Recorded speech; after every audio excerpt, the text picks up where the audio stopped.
Welcome to Anjali Media. اپنا گھر ہر عورت کا قلعہ ہونا چاہیے۔ سن 1604 میں ایک مقدمے کے اختتام پر ایک انگریز جج سر ایڈورڈ کوک نے فرمایا کہ انگریز کا گھر اس کا قلعہ ہوتا ہے، یعنی an Englishman's home is his castle۔ ان کا یہ فکرہ رفتہ رفتہ انگریزی زبان کا محاورہ بن گیا، یعنی اپنے گھر میں ہر شخص ایک بادشاہ ہوتا ہے۔ پھر اسی محاورے میں تھوڑی سی ترمیم کر کے الیگزینڈر چیس نے اسے یوں لکھا، A man's home is his wife's castle، یعنی آدمی کا گھر اس کی بیوی کا قلعہ ہوتا ہے۔ یعنی اپنے خاوند کے گھر میں خاوند تو خود کو محفوظ سمجھتا ہی ہے، مگر اس میں موجود اس کی بیوی کو بھی احساس تحفظ اس حد تک ہونا چاہیے گویا کہ وہ کسی قلعے میں رہ رہی ہے۔ اگر اپنے ہی گھر میں بیوی، بچوں، معذوروں، عمر رسیدہ، بیماروں اور دیگر کمزوروں کو احساس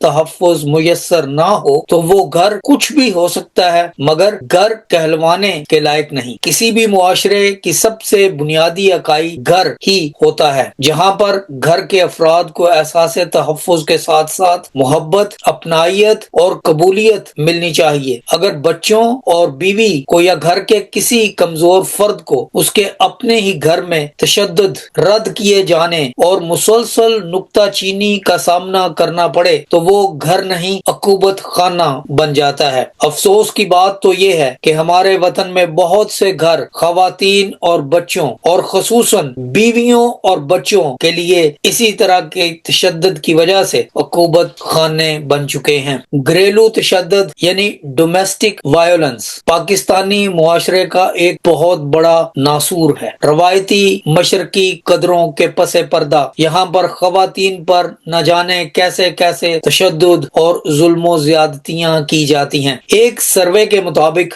گھریلو تشدد کے 50% سے زائد واقعات کو تو رپورٹ ہی نہیں کیا جاتا۔ وہی مرد جو گھر کا بادشاہ ہو سکتا ہے، چاہے تو اپنی بیوی کو ملکہ بنا کر رکھ سکتا ہے، گھر کا جلاد بن کر اپنے خاندان کے لیے عذاب مسلسل بن جاتا ہے۔ بیوی بچوں کو مارنا، ان پر جسمانی، ذہنی، جذباتی اور اقتصادی تشدد کرنا کوئی بہادری یا مردانگی نہیں بلکہ کم ظرفی، کم عقلی اور کمزوری کی واضح مثال ہے۔ اور اب پاکستان کی کیپٹل ٹیریٹوری اسلام آباد میں یہ ایک قابل گرفت جرم بھی بن چکا ہے۔ 2025 فروری میں پیپلز پارٹی کی ڈاکٹر شرمیلا فاروقی نے اس حوالے سے ایک بل پیش کیا تھا جو اسی سال 13 نومبر کو نیشنل اسمبلی سے پاس ہوا، پھر 28 نومبر کو اسے سینٹ نے پاس کیا اور اس سال 23 جنوری کو دونوں ایوانوں کے مشترکہ اجلاس نے بھی اسے پاس کر کے صدر آصف علی زرداری صاحب کو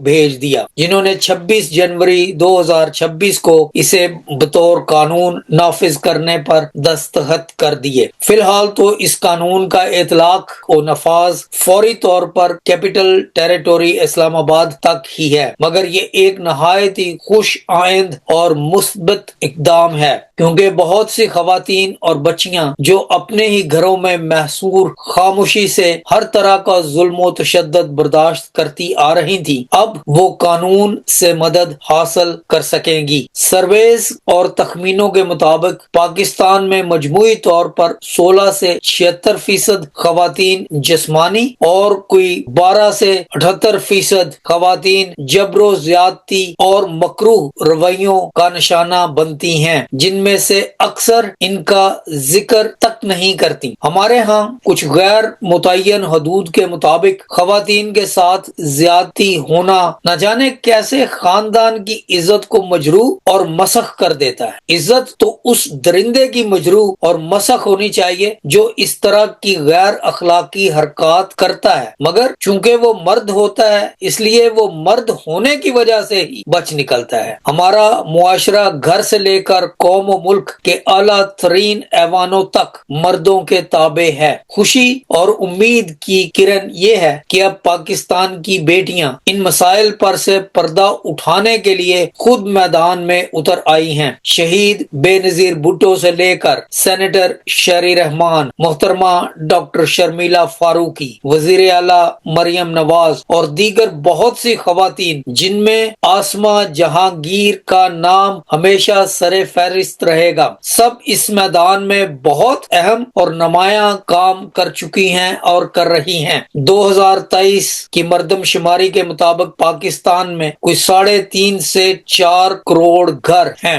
ہاؤس ہولڈز۔ اصولی طور پر تو اس کا مطلب یہ ہونا چاہیے کہ پاکستان میں 3.5 سے 4 کروڑ ایسے چھوٹے بڑے قلعے ہیں جن کی چار دیواری میں پاکستان کی 12-14 کروڑ خواتین کو چاہیے کہ وہ ان میں رہتی ہوئی خود کو ایسے محسوس کریں گویا کہ وہ اپنے اپنے قلعے میں ہیں، مگر ایسا نہیں ہے۔ اس خدا کی بستی میں مٹی کے تیل کے چولہے پھٹتے ہیں تو صرف غیروں کی بیٹیوں پر یعنی بہوؤں پر، تیزاب پھینکا جاتا ہے تو صرف خواتین کے چہروں پر، کاروکاری کے نام پر قربان گاہ پر قربانیاں دی جاتی ہیں تو صرف بیٹیوں اور بیویوں کی۔ یہ بات درست ہے کہ گھریلو تشدد کے واقعات دیگر ممالک میں بھی ہوتے ہیں، مگر پاکستان میں ان کی نوعیت، ان کی تعداد اور ان کا تناسب کچھ اور ہی ہے۔ مزید برآں اگر کسی اور ملک میں کوئی پاگل شخص اپنے بچوں کو مار رہا ہو یا اپنی بیوی سے زیادتی کر رہا ہو تو یہ بات غلط ہے، مگر مجھے اس سے کیا لینا دینا؟ کسی اور کے غلط رویوں کو معیار بنا کر کیا ہم اپنے بچوں کو، اپنی بیویوں کو، اپنی بیٹیوں کو وہ سزائیں دینا شروع کر دیں گے جن کی وہ حقدار نہیں ہیں؟ ہمارے ملک میں یعنی پاکستان میں سب خواتین جو زندگی کی آسودگی اور خوشیوں کا باعث بنتی ہیں اور مردوں کی زندگیوں میں، چاہے وہ ان کے بیٹے ہوں، خاوند ہوں، بھائی ہوں، باپ ہوں یا کسی بھی رشتے میں ہوں، وہ ان کی زندگیوں میں خوشیاں بھرتی رہتی ہیں، وہ خود بھی زندگی کی آسودگی اور خوشیوں کی حقدار ہیں۔ آج کل تعمیر وطن کے ہر شعبے میں مردوں کے شانہ بشانہ کھڑی خواتین ترقی کے ہر محاذ پر وہ فریضہ انجام دے رہی ہیں جو کسی وقت صرف مردوں کا حلقہ عمل سمجھا جاتا تھا۔ انجیلی میڈیا کی طرف سے ہم محترمہ ڈاکٹر شرمیلا فاروقی اور ان کی ٹیم کو اس تاریخی کامیابی پر مبارکباد دیتے ہیں اور